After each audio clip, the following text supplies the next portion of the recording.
And now in Alfsplaining, it's time to watch one of Ben and John's original silent shorts from 1920.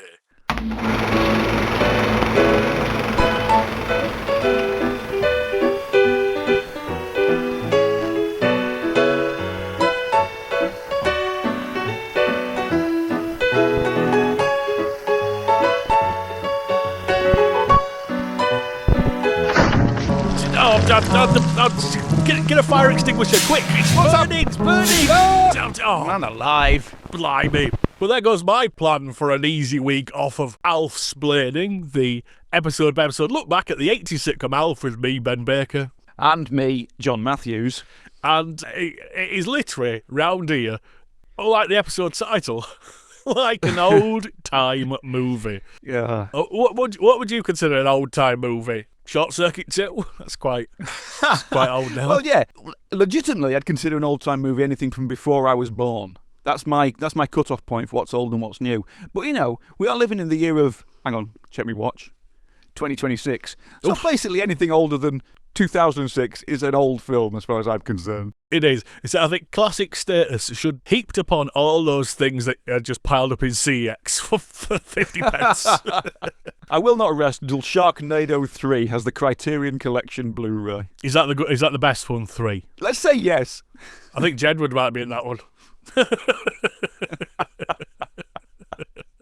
No, but this is an episode called Like an Old-Time Movie of Alf, which first went out in America on April 17th, 1989. Wow. But as John has the German DVDs there, do Germans have old-time movies? In Germany, the episode is entitled Der Trump. That's Der Trump, which means the tramp. Oh, that's good. That's good. So I can only assume it's another one about Kate's mother. Hey. Yes, and that will all become painfully clear in glorious 1920s celluloid as we move along. Bizarrely, this, when I looked it up in the ratings, as I always do, it's called Alf Summer Season, even though it went out in April. Okay. But I'm guessing that's off the main, sweeps or whatever they call it. And as such, it only got 14.7 million viewers, which made it 22nd for the week, between Head of the Class, the sitcom, and the ABC Sunday Movie, which was apparently an American made-for-TV crime drama reboot of Peter Gunn, the 1950s detective franchise, directed and written by Blake Edwards, who did all them Pink Panther films. Sunday, Peter Gunn is back. How do you feel about making up for lost time? But not everyone's glad to see it. Must be a leak in the sewer. Blake Edwards presents Peter Strauss in Peter Gunn. I never did. I never did.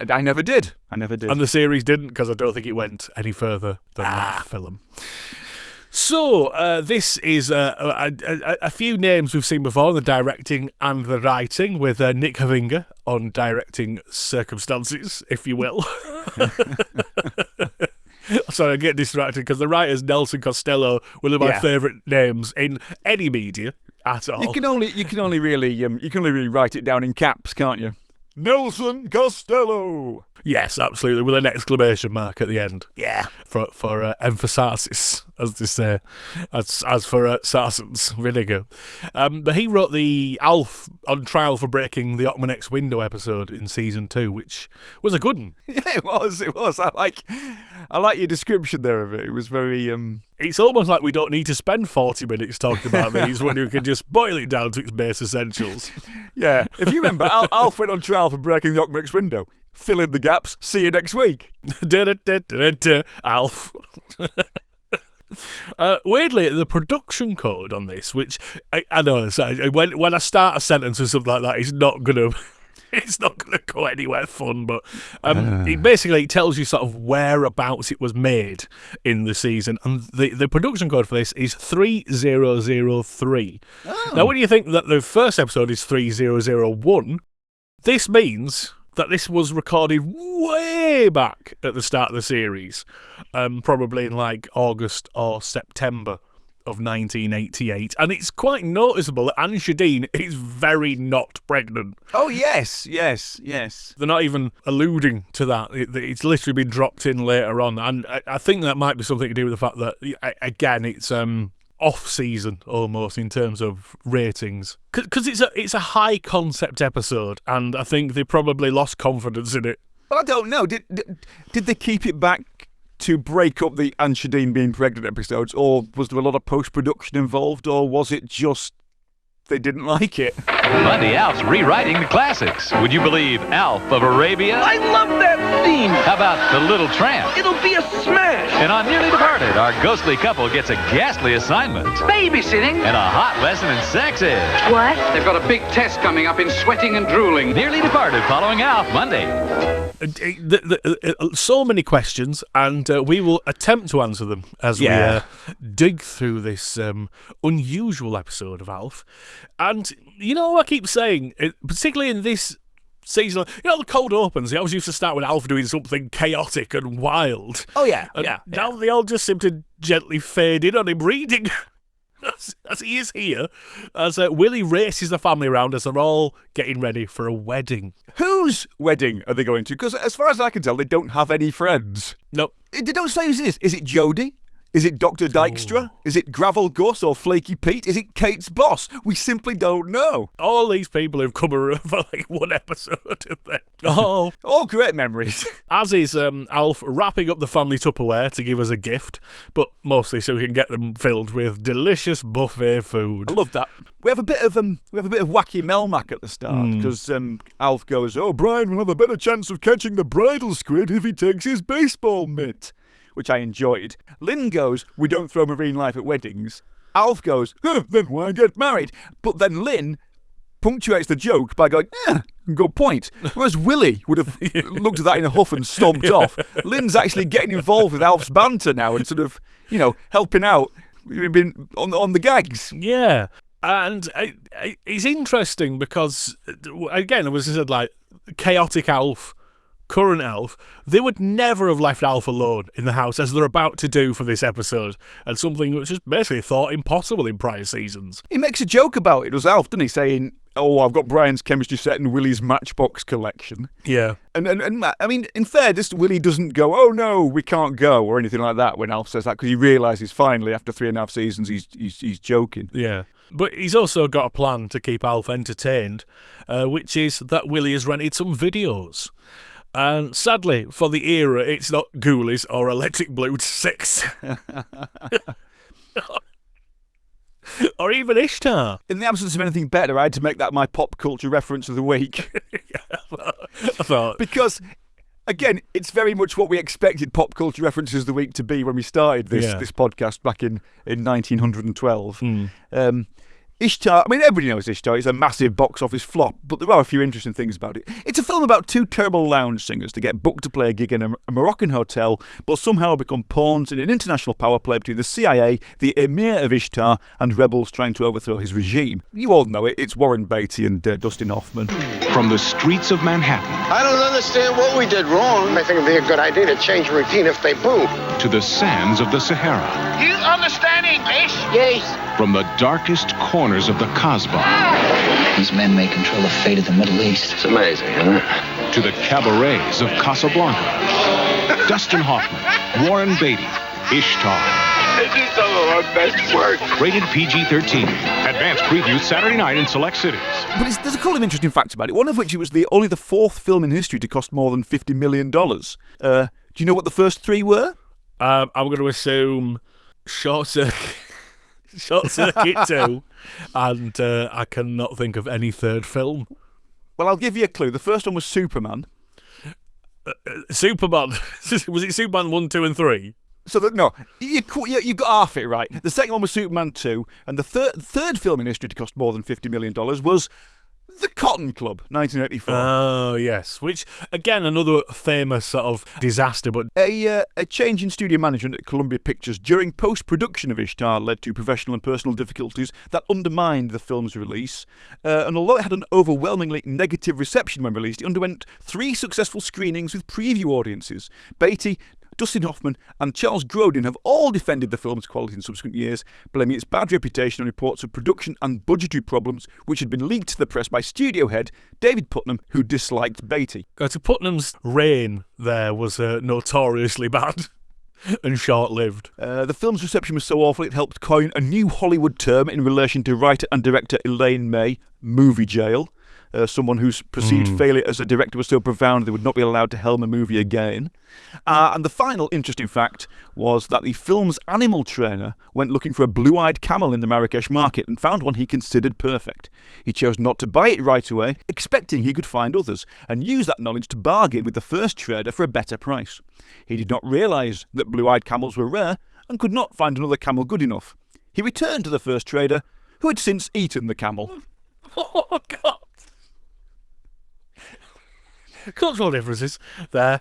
Ishtar's honestly not that bad. It's fine as it goes. I mean, Elaine May from Nichols and May, some of the greatest comedy minds of American humour of the 20th century. So, you know, there's a lot to be said for it. There's a Gary Larson cartoon where it's still like the video store from hell and it's all copies of Ishtar. Gary Larson said he'd never seen Ishtar, but saw it many years later on a plane and was surprised to find he really actually enjoyed it.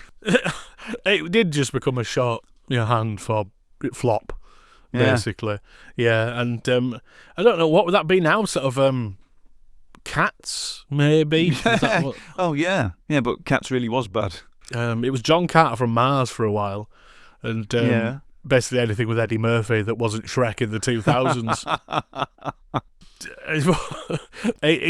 It's not Ishtar that Willie has brought from the video shop. Oh no! Remember about 10 hours ago we talked about an episode of Alf. We only mentioned names one of the films, but we can see both of them. We can. The first one is The Shake with Rudolph Valentino, and the second is Chaplin City Lights from 1931.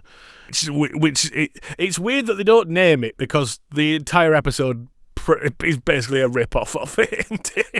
The interesting thing is City Lights was made in 1931, like you say, which is, in Alf time, 58 years ago. So that's the equivalent nowadays of somebody showing them a film from 1968, for example, 2001, Planet of the Apes, or The Love Bug. Oh, all cinematic masterpieces in their own lunchtimes. I'd like to see an Alf pastiche of The Love Bug, quite frankly. The Shake is more sort of fitting because that's from 1921, fully in the silent era. City Lights is from a decade later and was kind of Chaplin, even though talkies had come in by that point, it was Chaplin very much going, I don't need your talkies, thanks, to make a great film. And, you know, indeed it is considered one of his best ones. But the interesting thing about The Shake is that it was produced by Fred Quimby. Was it? Yeah, who we know basically from the end of Tom and Jerry cartoons. So, yeah, Alf doesn't quite understand the whole point of black and white silent movies. Kick the TV, Willie! The color's gone out! No, these are black and white movies, Alf. How am I supposed to see Rudolph's red nose? And turn up the sound! I can't hear the actors. These movies are silent. I might as well be reading. This is a very odd setup, as we're about to see, but that is kind of what Season 3 has been all about. Yeah.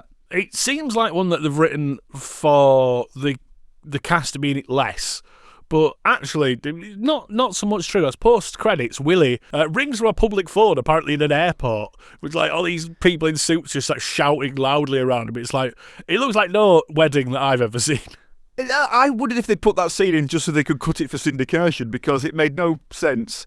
They built or found a set with 3 telephones and employed a bored-looking extra to sort of look on as Willie phones home to make sure Alf hasn't shat the bed or burnt the house down or something. Hello? Hi, Alf, it's me. Oh, say hey, Willie Mays. Is this the obligatory check on the careless alien call? Yes, actually. What are you doing now? I'm watching the tapes you left me. You know, these silent flicks sort of grow on one. We'll be home in just a couple of hours. Bye. I don't know why that scene happened. No. But it turns out Alf's got quite into the films and calls Jake the neighbour kid to ask, you know how to spell stuff, don't you? Yeah. Turns out Alf wants to write his own silent movie because they don't write themselves. Meaning it's an obsession of the week episode. And Alf begins to read from his script, and we fade into it actually being acted out in black and white. So it's a dream sequence episode as well. Okay, guys, so it's basically we're throwing all of the... there's not a lot of variations in Alf episodes, and we're getting 2 of them on top of each other here. They're making a dream sequence episode, but at least it's not a dream sequence. So, there's a bit of evolution in the attempts to break from the family format, as it were. Yeah. And so we are going to be cutting to clips that are done in fake black and white with crackle and the sound effects and stuff.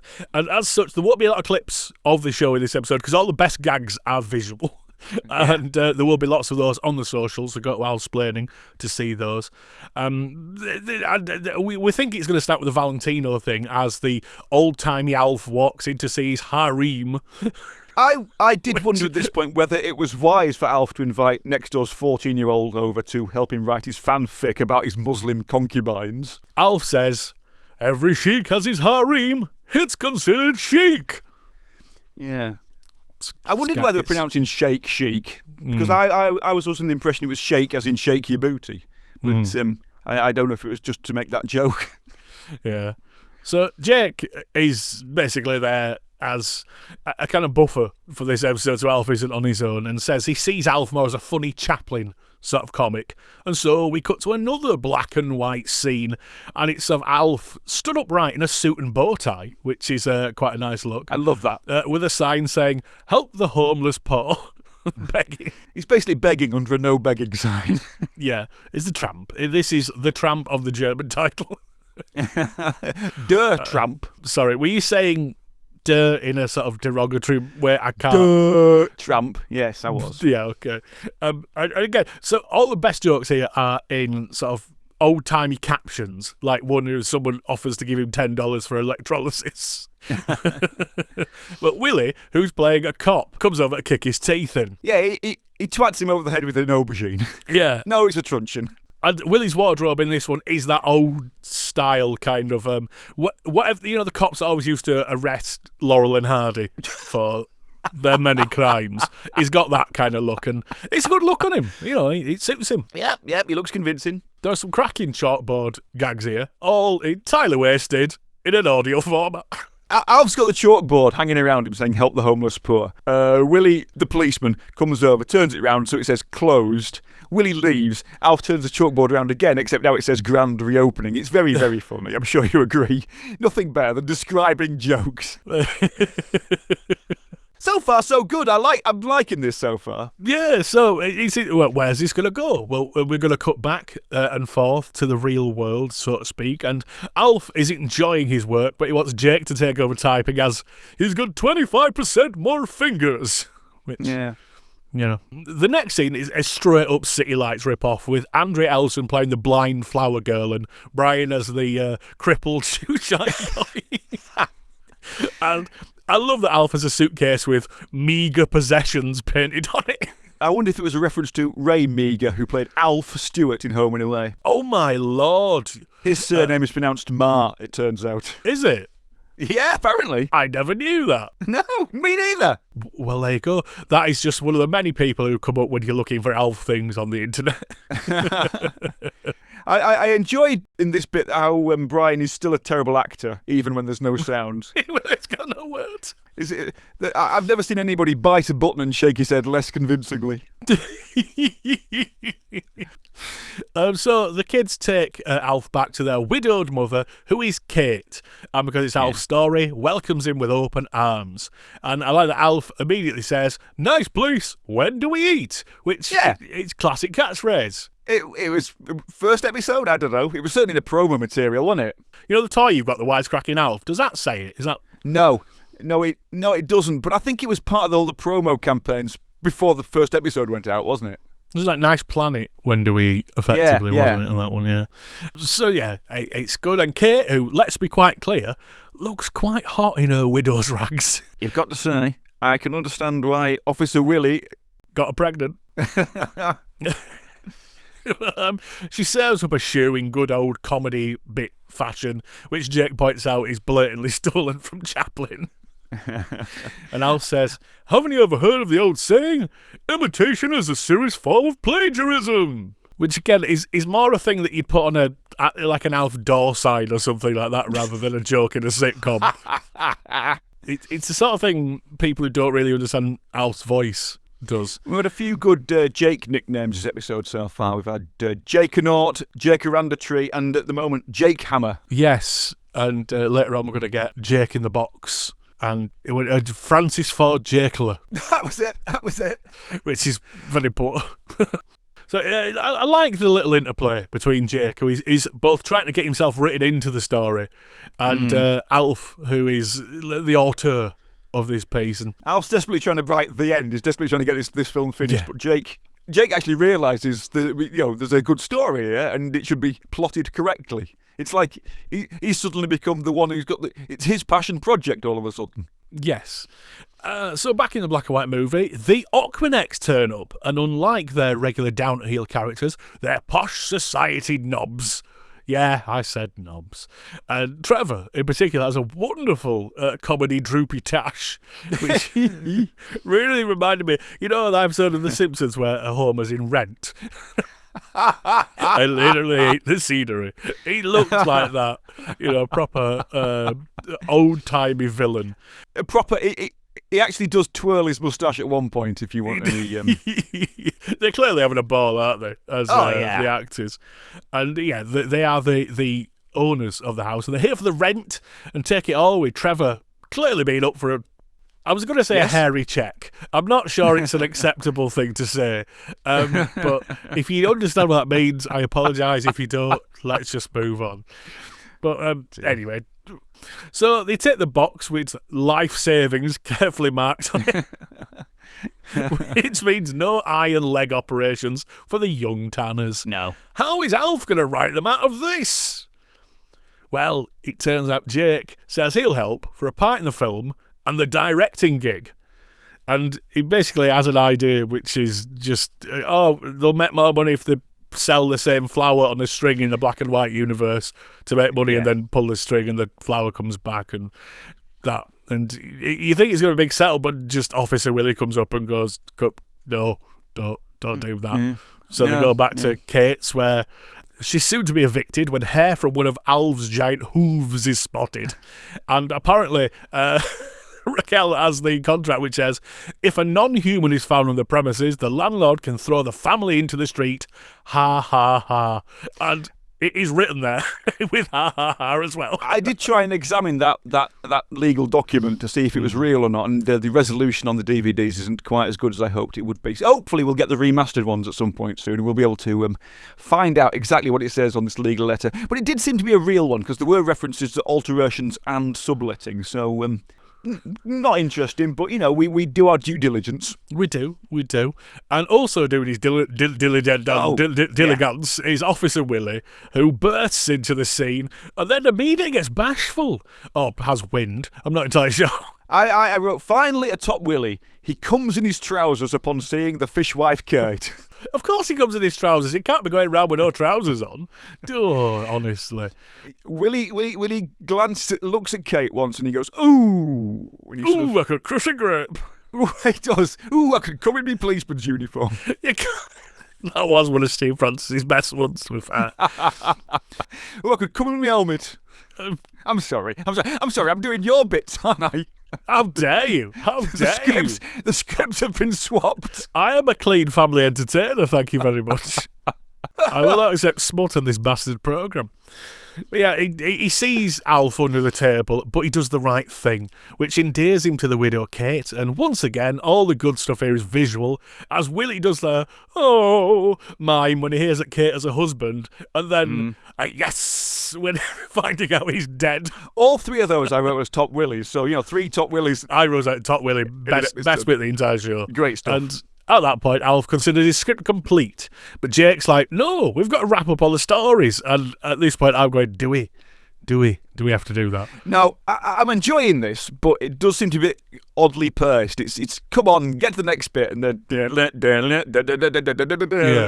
all that, and the bit where Willie found Alf under the table seemed to last about 3 hours. So Alf, as a little scamp, decides that he must leave, and Kate fights with him, but say don't go and stuff, and then we get a great gag as the scriptwriter Alf goes, "Suddenly they hear the doorbell," and the silent caption goes, "When did we get a doorbell?"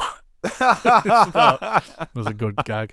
And ooh, it's evil scenery chewing Trevor again, ready for quote-unquote romancing the widow, Kate. And Alf, while he's doing this, takes a big picture with one of those old-style cameras with a massive flash on it. And just before we could go, where would Alf have got a camera from? Jake goes, where would Alf have got a camera from? He threatens to send the pictures to the papes unless he pays up and buggers off. We get a classic spinning newspaper at this point with the headlines: 2 boys rescued as hero swims 60 feet in river. Producer says talking pictures will never last. And writer's strike enters 5th year. There's also lesser ones such as government cost cuts to be urged, crime wave is being checked by authorities, and chart trace electric costs, which I'm sure are very funny, but I don't get those jokes. No, but the main one is that it's basically Raquel has murdered him for doing his terrible, let's be honest, crimes, sex crimes. Yeah. So yeah, he pays up and buggers off. And at that point, Willie returns with Lynn to ask for Kate's hand in marriage. And they hug, forever to have him, always bringing up somebody else's kids like we all suspected throughout the entire series. Back in the real world, Jake still isn't happy with the ending. And as Francis Ford Jakeler, he demands resolution to the operations that the kids need. And, of course, they're successful. And it does mean that there is a final good line when it's like, I can see, I can walk. And Alf comes out and goes, I can talk! I can talk! That was just such a good gag. That has made this a great episode. Like I said, I was enjoying this episode, getting a bit tired of it. I'd have rather had a few different pastiches throughout. Yeah. But, that's just me. But then that end gag, I thought was one of the best I've ever seen in an episode of Alf. It was brilliant. Loved it. And Alf also agrees. He says, this is going to be Buffo, Sucko, a box office bonanza. Lovely. It's the greatest story ever told. And I looked up, for my most impenetrable pop culture reference of the week, because I figured you'd go for Ishtar, Boffo. Okay. Which is a very Hollywood term. Apparently it was believed to be originated with a Hollywood trade magazine Variety. And you've heard Boffo box office, meaning very good. It's a very showbiz thing. And I looked up to see if there was a definitive version of what this means. And one person says it's literally a slang way of saying box office. Oh, yeah, okay. Sort of boff, sort of. Another site said the term may have come from the sound of an audience laughing or clapping, which could be described as a boffo sound. Could it? No, it couldn't. No, not even a toffo sound. But etymologyworld.com, who you think would be quite up on all of the etymologies. I'd go nowhere else for my etymologies. They've got a world of them. Of them. Says, the word boffo comes from the Italian word buffo, which means jester or clown. It was originally used in the 16th century to refer to a type of comic actor in Italian theatre. Well, Shrug. I will never go and see Buffo the Clown. That sounds terrifying. It does sound bloody awful, doesn't it? Boffo the bear. Good. Without context. So I don't know. So I tried to find that and I couldn't do. But that is my most impenetrable pop culture reference of the week. And I mean, I could have picked Eddie Murphy because he's one of the things which Alf says will make his film a smash, along with adding sound and colorising it. Proving Alf really doesn't understand black and white films at all.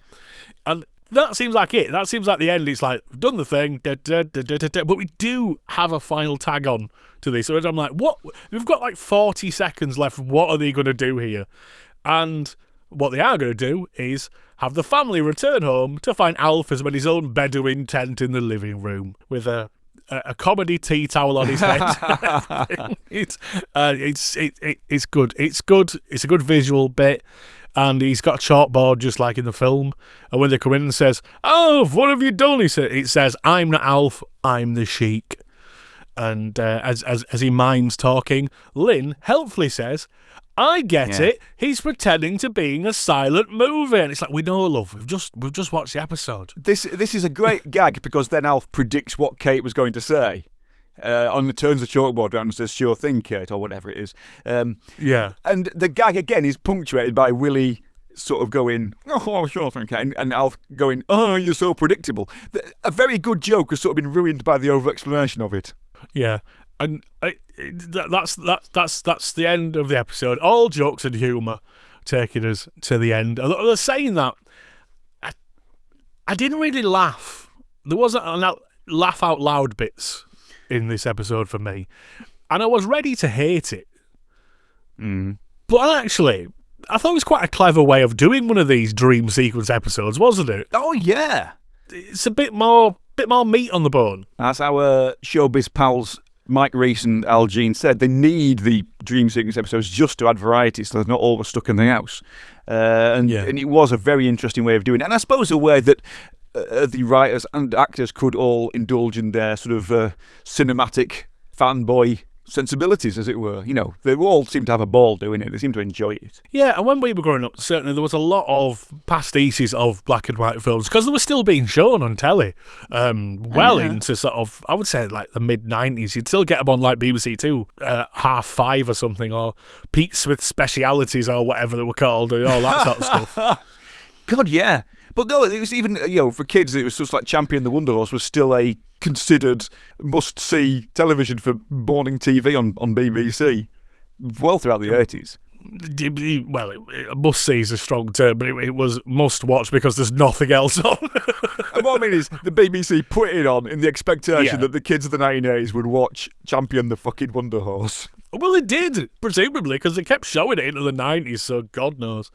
But yeah, that is the episode, and it's interesting. I feel they were going for this as making it the start of the series. I don't know if it meant, because again, the writer's strike, it's like technically, is it less writing because there's a lot of visual stuff, and I don't know, but it's weird that they've dumped it at the end of the season. Like you said, when I started this, I was expecting to like it more than I did, but I did laugh out loud at a lot of those visual gags, none of the ones we've been able to hear. Yeah, and I thought it was very clever, and I enjoyed the cleverness of it. But like I say, it started to drag a bit by about 12, 13 minutes in. It's never a good sign, though, is it, when you're going, this is very clever. I enjoy the cleverness. I'm a clever man. You are. You're a clever man and a Trevor man. We get a ragtime version of the Alf theme at the end. The music changes to be the old plinky plonky, old-timey music, and there was a credit for Paul Smith as pianist at the end. Paul Thatcher Smith, born 1922, died 2013, was an American jazz pianist. He performed in various genres of jazz, most typically bebop, but he's best known as an accompanist of singers, especially Ella Fitzgerald, because between 1956 and 1978, he was active as the conductor and pianist for Ella Fitzgerald and continued to work for her until the early 1990s. He was the musical director on the Steve Allen Comedy Hour of the 1960s and also worked on film scores. His playing can be heard in the soundtracks of They Shoot Horses, Don't They? And Nickelodeon, among many others. So that and Alf as well. What a career. Well, he says he's featured in the works of artists such as Dizzy Gillespie, Buddy DeFranco, Louis Belson, Steve Allen, Stan Kent and Mel Torme. So, quite some career. Bloody heavy hitting, yeah, definitely. And, there he is in 1989. Plunking away on an episode of Alf. But you know what? I'm going to give them my MVP then, because the music in this episode, I couldn't tell if it was Alf Clausen or whoever, but the music is the star of this particular episode. Yeah. It really underscores everything properly. You can tell it's not all stock cues and sort of plays with what's happening. Yes, that's a very good point, actually. And the fact I didn't notice that makes it all the better, because, you're never supposed to notice the soundtrack music. And, yes, it was very convincing and very authentic. So, yeah, I thoroughly endorsed that MVP. Well, there you go. All things sorted then. Except to say, if you want look at us in a more silent manner, like pictures and that sort of thing. Yes. Please don't come outside my house with them long cameras, like with a big lens. Let them look. Give the people what they want. All right, but what I'm saying is you should go to Instagram and Blue Sky and Facebook and stuff, where under the Alfsplaining banner, we've got all the screen grabs that you need to see from this episode, and there's a lot for this particular one. There's a lot of great gags that we can only explain badly. We also have a huge back catalogue of episodes of Alfsplaining to listen to on, if you search for Alfsplaining wherever you get your podcasts. If you haven't listened to all 6,000 episodes we've done so far, there's plenty to dip into there. Then you can get some good yucks and lols out of that. You certainly can. And of course, if you want even bonus yucks and lols, go to our Patreon, which can be found at patreon.com/Alfsplainingextra, because it's extra. And we've recently done a thing with Tim Worthington, which is fantastic. Boffo! It's Boffo, and I'm off to boff off. I'm just going to go. Frank Boff's here, and he's going to take me to one of his special parties. So, fortunately, I have to leave. My planet needs me. Watch yourself. What do you mean? Nothing. Ooh. What do you mean, bring talc? Oh, dear. Well, ladies and gentlemen, it's been a pleasure. And so from me and Frank... And me and their little scamp himself, Ben Berger. We're off to walk in the distance, twiddling our canes in merriment. Twiddle on. Caption comes up saying, ta-ra.